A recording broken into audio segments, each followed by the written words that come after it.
प्यारे दोस्तों, आज की कहानी सरहद पार पाकिस्तान से है। आज की कहानी सुनने के बाद आपको यकीन नहीं होगा कि ऐसा भी कभी हो सकता है।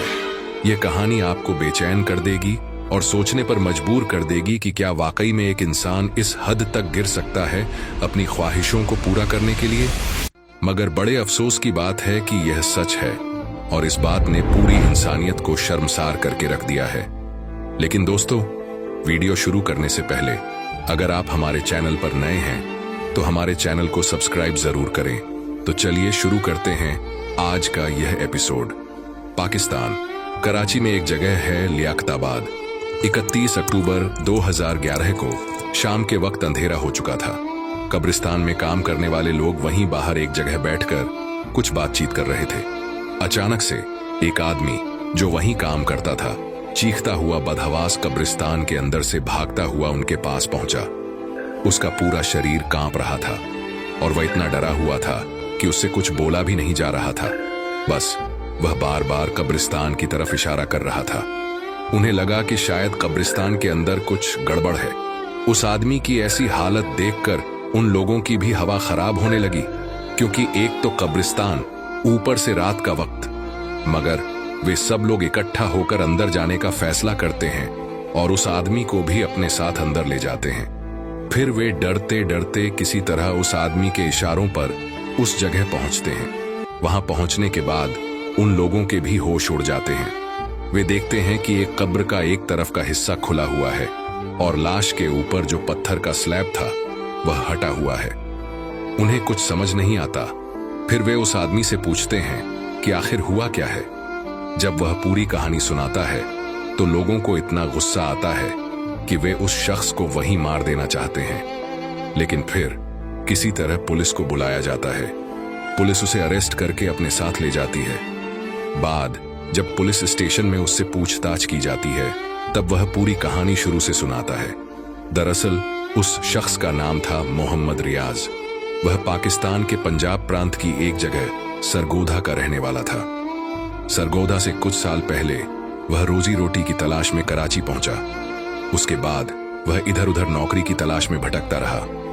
कभी कभी छोटा मोटा काम कर लेता तो कभी मजदूरी का काम करता था, मगर कोई टिकाऊ नौकरी उसे नहीं मिल रही थी। कुछ दिन ऐसे ही गुजरते हैं। इस दौरान वजीरा नाम के एक शख्स से उसकी दोस्ती होती है।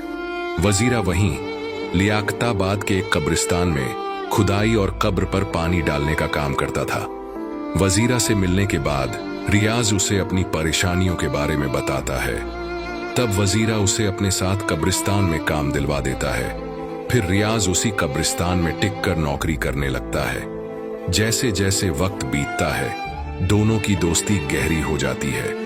फिर रियाज ने अपने बयान में बताया कि उसने कुछ दिनों बाद कुछ अजीब चीजें देखी। उसने बताया कि शाम के वक्त जब भी कोई ताजी लाश उस कब्रिस्तान में दफनाई जाती थी, उसके बाद वजीरा उस कब्र का एक तरफ का हिस्सा खोलता था और अंदर जाता था। थोड़ी देर बाद वह बाहर आकर उस कब्र को वैसे ही बंद कर देता था। पहले तो रियाज कुछ दिनों तक उसे ऐसा करते हुए देखता रहा, पर एक दिन उसने उससे पूछा, तुम ये क्या करते हो कब्र को खोदकर?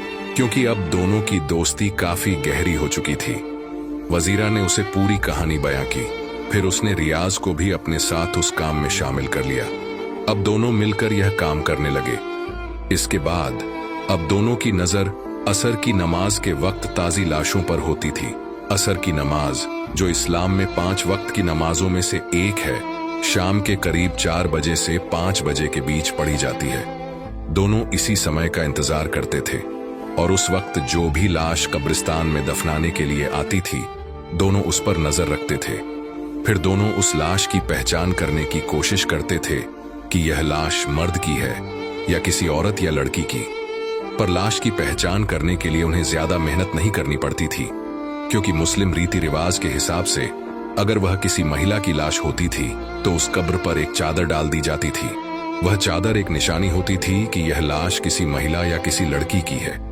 उस चादर को देखकर दोनों समझ जाते थे कि यह लाश किसी औरत या किसी लड़की की है, और उससे भी ज्यादा वे इस बात का ख्याल रखते थे कि उस लाश को असर के वक्त यानी शाम को 4 बजे या 6 बजे के बीच दफनाया गया हो। सुबह या दोपहर में दफनाए गए मुर्दों पर वे बिल्कुल ध्यान नहीं देते थे। जब लाश को वहां लाया जाता था, उसके बाद उसे कब्र में दफनाने में 2 से 3 घंटे का वक्त लगता था। फिर सब लोग धीरे धीरे करके अपने घर चले जाते थे। इसके बाद ये दोनों अपना काम शुरू करते थे। उनमें से एक उस कब्र के पास जाता और उसके पैर वाले हिस्से की तरफ से उसे खोदना शुरू करता। वह बस इतना खोदता कि उसमें एक आदमी घुस सके।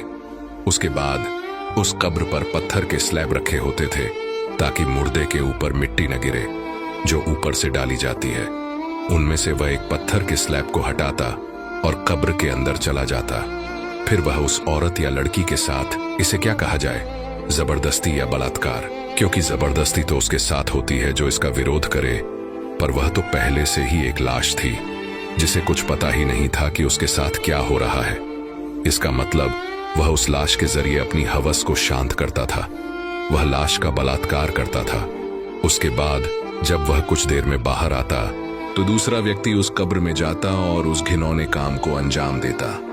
ऐसा वे हर उस लाश के साथ करते थे जो शाम के वक्त दफनाई गई होती थी। शाम का वक्त वे इसलिए चुनते थे ताकि उन्हें एकदम ताजी लाश मिले।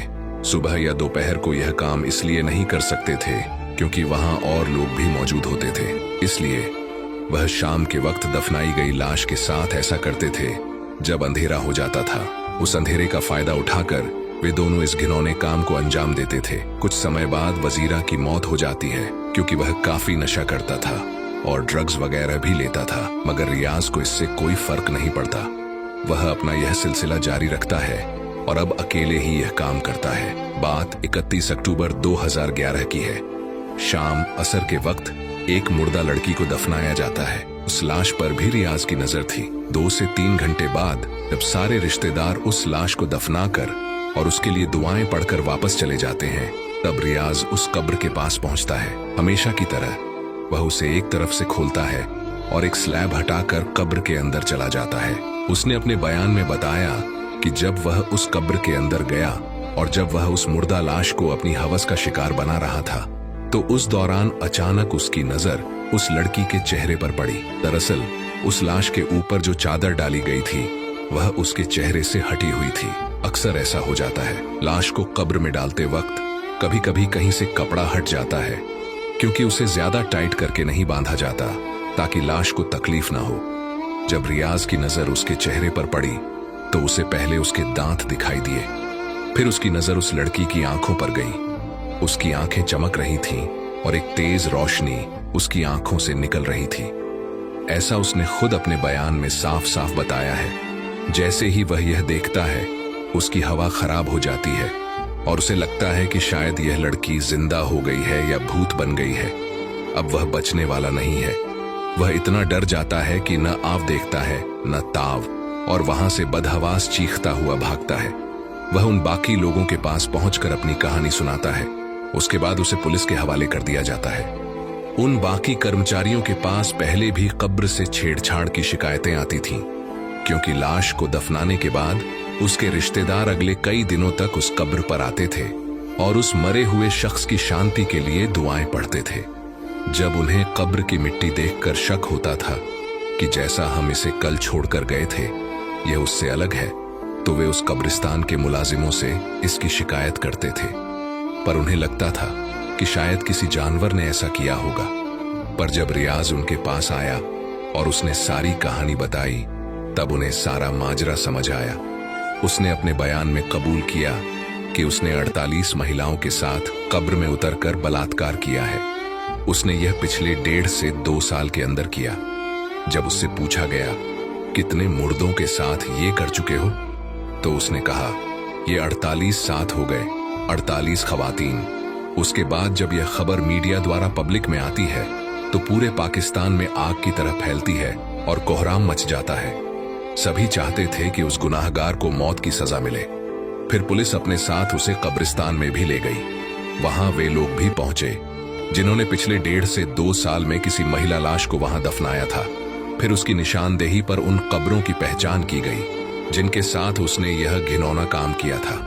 हर इंसान अपने कलेजे पर पत्थर रखकर बैठा था कि कहीं वह उस कब्र की तरफ इशारा न कर दे जिसमें उनके अपने दफनाए गए हों। सोचिए, जब वह उन कब्रों की पहचान करता होगा तो उन लोगों पर क्या बीतती होगी जब उन्हें पता चलता होगा कि इसमें उनका कोई अपना दफन है।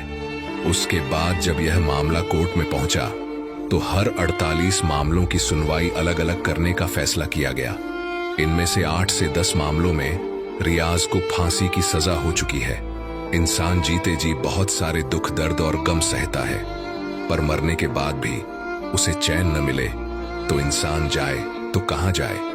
कहते हैं मरने के बाद इंसान का इस दुनिया से कोई नाता नहीं रहता, पर इसी दुनिया के कुछ लोग उसे मरने के बाद भी चैन से नहीं रहने देते। पर पता है हैरानी की बात क्या है? हैरानी की बात यह है कि रियाज आज भी जिंदा है। वह आज भी पाकिस्तान की जेल में सड़ रहा है और आज भी हर एक पाकिस्तानी रियाज की फांसी का इंतजार कर रहा है, क्योंकि बाकी के मामले अभी भी कोर्ट में हैं और उनका फैसला आना बाकी है। पर उम्मीद है कि उसे जल्द ही फांसी होगी। तो दोस्तों, यह थी आज की कहानी। आपकी इस पर क्या राय है? अपनी राय कमेंट बॉक्स में जरूर दें। वीडियो पसंद आई हो तो वीडियो को लाइक करें और ऐसी वीडियोस देखने के लिए चैनल को सब्सक्राइब करके साथ में बेल आइकन को भी जरूर प्रेस करें।